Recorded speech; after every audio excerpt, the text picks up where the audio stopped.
आज आपण बारामती नगरपालिकेच्या वार्ड क्रमांक 4 या ठिकाणी आलेलो आहेत। वार्ड क्रमांक 4 मध्ये अपक्ष उमेदवार भोसले आणि योगिताताई सोन्ने यांनी या ठिकाणी उमेदवारीचा अर्ज दाखल केला होता आणि अपक्ष म्हणून निवडणूक यांनी हे लढवण्याचं ठरवलेलं आहे। आणि आज यांनी या ठिकाणी प्रचाराचा शुभारंभ या गावातून केलेला आहे।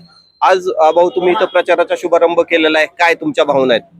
आमच्या भावना आमचं गाव नगरपालिकेत म्हणजे ग्रामपंचायतीतनं नगरपालिकेत गेलेलं आज 9-10 वर्ष होऊन 12 वर्ष होत आली, परंतु गावात जेवढ्या पाहिजे तेवढ्या सुविधा नाहीत। पाणी टायमाला येत नाही आणि लोकांची अशी 5 वाजता 4:30 वाजता पाण्याची पद्धत कुठं हे नाही। 6 वाजता तर पाणी संपलेलं असतं। या काही लोकांना तर पाणी मिळत नाही। आणि रस्त्याची सुद्धा आज गावात आमच्या एवढं काम करायसारखी जागा आहे। लोकांना घरपट्ट्या मात्र 27% 25% जे आम्हाला त्या ग्रामपंचायतीत 500 रुपये भरावं लागत होतं तिथं 25,000 रुपये भरावं लागतात काय करायला। अशी कंडिशन झालेली। शिवाय अपक्ष उभा राहायचं म्हणजे आम्ही अजित दादांचेच कार्यकर्ते आहोत आणि दादांचेच राहणार आहोत। परंतु दादांनी आम्हाला कसं आहे की इथं एक ओपनचं सीट होतं आणि एक ओबीसी सीट होतं। ओपनचा जनरल पुरुष होता आणि महिला होती ओबीसीची, तर दोघांना 2 सीट द्यायला पाहिजे होती, पण तशी दुर्दैवाने मिळाली नाहीत। तरी गावकऱ्यांचा सगळ्याचा आमच्या म्हणजे ही ठरलंय की बाबा एक आपलं जनरलचं सीट आणि एक ओबीसी सीट निवडून आम्ही देऊ, तुम्ही उभा राहा।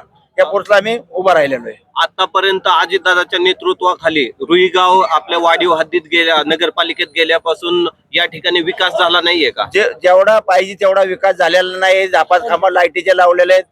जे माणसाला जे मूल सुविधा पाहिजे त्या सुविधा लोकांपर्यंत अजून पोहोचलेल्या नाहीत।